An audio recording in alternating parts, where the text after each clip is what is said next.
Yazid চিন্তা করলো নোমান ইবনে বাশিরকে যদি কুফার গভর্নর রাখি তাহলে ওনার দ্বারা তেমন কাজ হবে না। তেমন কাজ মানে অর্থাৎ ওনার দ্বারা হযরত হুসাইনের বিরুদ্ধে তেমন কাজ নেওয়া যাবে না, কারণ উনি নরম সাহাবী।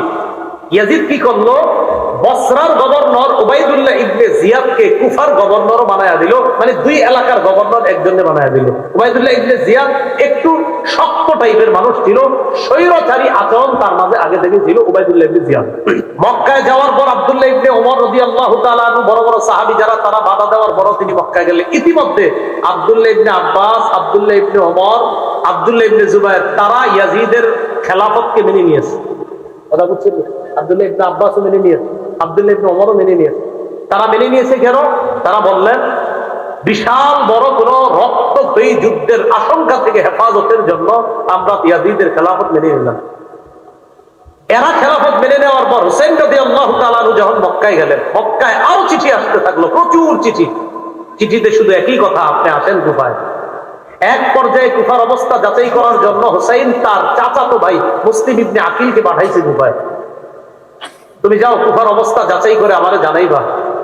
মুসলিম ইবনে আকিল কুফায় যাওয়ার আগেই কুফার গভর্নরের নাম ছিল নোমান ইবনে বাশির, মনে রাখবেন।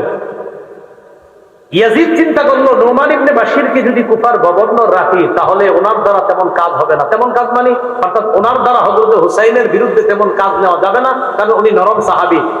ইয়াজিদ কি করলো, বসরার গভর্নর উবাইদুল্লাহ ইবনে জিয়াদকে কুফার গভর্নর বানায়া দিল, মানে দুই এলাকার গভর্নর একজনে বানায়া দিল। উবাইদুল্লাহ ইবনে জিয়াদ একটু শক্ত টাইপের মানুষ ছিল, স্বৈরচারী আচরণ তার মাঝে আগে থেকে ছিল উবাইদুল্লাহ ইবনে জিয়াদ।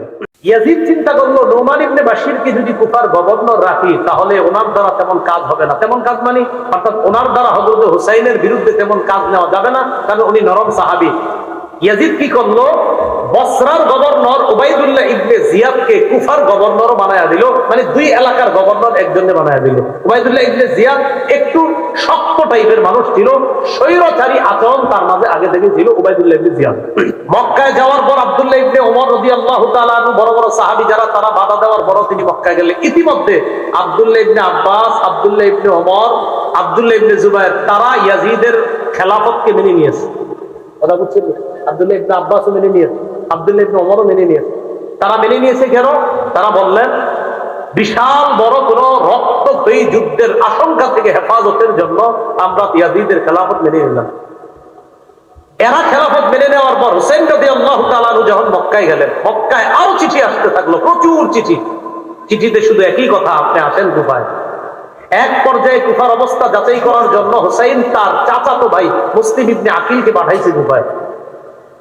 তুমি যাও কুফার অবস্থা যাচাই করে আমারে জানাইবা।